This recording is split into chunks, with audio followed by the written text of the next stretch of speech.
Friends, ఇప్పుడే అందిన వార్త. రన్నింగ్ బస్సు డ్రైవర్కు గుండెపోటు, ప్రయాణికుల పరిస్థితి దారుణం. ఈ తెలంగాణలో జరిగిన యథార్థ సంఘటన అంటూ వార్తలు కూడా వస్తున్నాయండి. దీనికి సంబంధించి కంప్లీట్ ఇన్ఫర్మేషన్ అయితే వీడియో రూపంలో తెలుసుకుందాం. స్కిప్ చేయకుండా వరకు చూడండి. చాలా మంది సబ్స్క్రైబ్ చేసుకోవడం లేదండి, మర్చిపోతుంది. దయచేసి ఈ ఛానల్ సబ్స్క్రైబ్ చేసుకొని బెల్ ఐకాన్ ఆల్ ట్యాప్ చేయండి. లైక్ చేయడం మర్చిపోతున్నారు, దయచేసి లైక్ చేయండి. లైక్ చేయడం వల్ల ఇటువంటి ఇంపార్టెంట్ ఇన్ఫర్మేషన్ చాలా మందికి ఇన్ఫర్మేషన్ అనేది తెలుస్తుంది. విధుల్లో ఉన్న ఆర్టీసీ డ్రైవర్ గుండెపోటుతో మృతి చెందిన ఘటన ఖమ్మం జిల్లా పరిధిలో ఇవాళ చోటు చేసుకుంది. వివరాల్లోకి వెళ్తే, సత్తుపల్లి నుంచి ప్రయాణికులతో ఖమ్మం వెళ్తున్న ఆర్టీసీ బస్సు డ్రైవర్ శ్రీనివాసరావుకు ఉన్నట్టుండి హార్ట్అటాక్ వచ్చింది. అప్పటికే రన్నింగ్ లో ఉన్న బస్సు కల్లూరు పాత బస్టాండ్ సమీపంలో నిలిపి ప్రయాణికుల సహాయంతో సమీప కల్లూరు ప్రాంతం ఆసుపత్రికి వెళ్లాడు.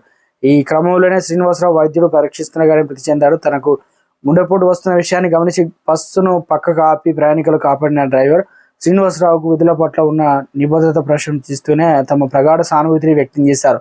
మృతుడు శ్రీనివాసరావును వేంసూరు మండలం రామన్నపాలెం గ్రామానికి చెందినవాడు. అతనికి భార్య, ఒక కుమార్తె అయితే ఉన్నారు. సో ఎటువంటి ప్రమాదం అయితే జరగలేదు, కానీ డ్రైవరు చాకచక్యంతో మొత్తానికైతే బస్సు అయితే నిలిపివేశారు.